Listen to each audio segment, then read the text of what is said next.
নির্বাচনী ইশতেহার, দিন বদলের এখনই সময়। ঢাকা 13 আসনের বাসিন্দাদের প্রতি আমাদের প্রতিশ্রুতি। ঢাকা 13 এলাকার মানুষ দীর্ঘদিন ধরে অব্যবস্থাপনা, নিরাপত্তাহীনতা ও নাগরিক ভোগান্তির শিকার। এই ইশতেহার প্রতিশ্রুতি নয়, এটি একটি বাস্তবসম্মত কর্মপরিকল্পনা। লক্ষ্য একটাই, নিরাপদ, মানবিক ও জবাবদিহিমূলক ঢাকা 13। 1. নিরাপদ ও সন্ত্রাসমুক্ত জীবন। কিশোর গ্যাং, মাদক, ছিনতাই ও চাঁদাবাজির বিরুদ্ধে জিরো টলারেন্স।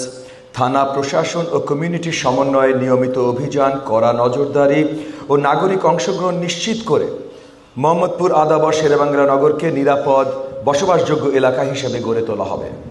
2. বিদ্যুৎ, গ্যাস ও পানি। ন্যূনতম ভোগান্তি, সর্বোচ্চ জবাবদিহিতা। তিতাস ও ওয়াসার সঙ্গে নিয়মিত সমন্বয়, সমস্যা ভিত্তিক সার্ভিস ম্যাপ, জরুরি হটলাইন এবং স্থায়ী ফলো আপ ব্যবস্থা চালু করা হবে। স্থানীয় এমপি এবং সংশ্লিষ্ট কর্তৃপক্ষকে নিয়ে মাসিক ওপেন টাউন হলে জনগণের সমস্যা সরাসরি শুনে সমাধানের উদ্যোগ নেওয়া হবে।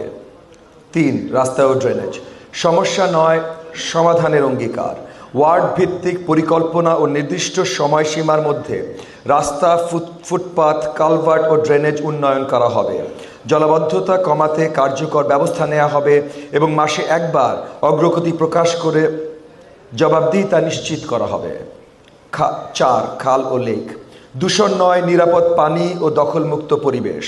সুয়ারেজ ও বর্জ্য ব্যবস্থাপনা ঠিক করে নিয়মিত ডিসিল্টিং ও ক্লিন আপ কার্যক্রম পরিচালনা করা হবে। বিল্ডিং কোড ও বর্জ্য ফেলার আইন কঠোরভাবে প্রয়োগ করে মোহাম্মদপুরের খাল ও লেককে দখল ও দূষণমুক্ত করে স্বাস্থ্যকর পরিবেশ নিশ্চিত করা হবে।